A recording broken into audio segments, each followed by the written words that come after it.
கா கா அந்த சவுண்ட் வரும்ல. ஸோ அவங்களுக்கு வந்து என்ன சவுண்ட் வரும்னா கே கலந்த மாதிரி வரும் அந்த சவுண்ட்.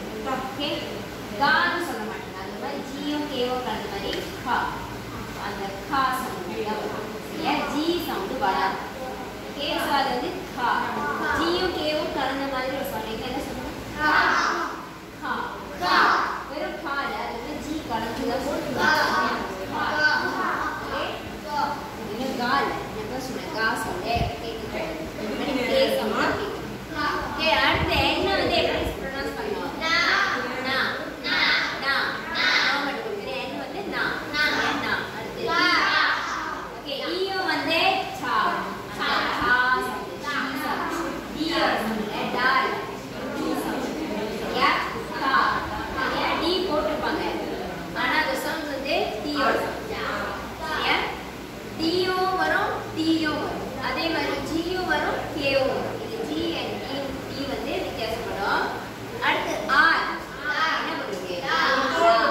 ஓகே, கொரியன்ல வந்து ஆர் சவுண்ட் கிடையாது. ஆர் வந்து அவங்க ரா அந்த மாதிரி கொஞ்சம் கஷ்டப்படுவாங்க. ஸோ அவங்க வந்து ஆர் வந்து லா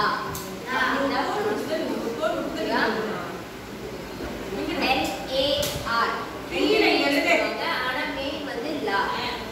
சரியா, லா வந்துறீங்க. ஓகே, ஜி எப்படி ப்ரோனன்ஸ் பண்ணோம்?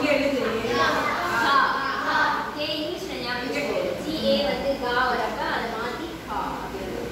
சரியா, கா. ஓகே, அடுத்து என் வந்து எப்படி வரும்? நா. ஓகே, அடுத்து டி எப்படி வரும்? கா கா. ஓகே, அடுத்து ஆர் எப்படி வரும்?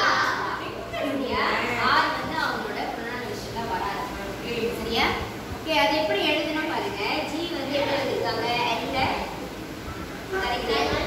சரியா, அதையும் வந்து ஆப்போசிட்ல எழுதுனா நா. இது கா, இது நா. ஈஸியா இல்லையா? அப்படியே இப்படி எழுதணும். அவ்வளவுதான். எங்கேயுமே நீங்க வளைக்க வேண்டிய அவசியம்லாம் இல்லை. ஓகே, அடுத்து தா எப்படி எழுதிருக்காங்க? இதை ஏற்கனவே வவல்ஸ்ல பார்த்தீங்க. இங்க திருப்புங்க, வவல்ஸ் பார்ப்போம். வவல்ஸ்ல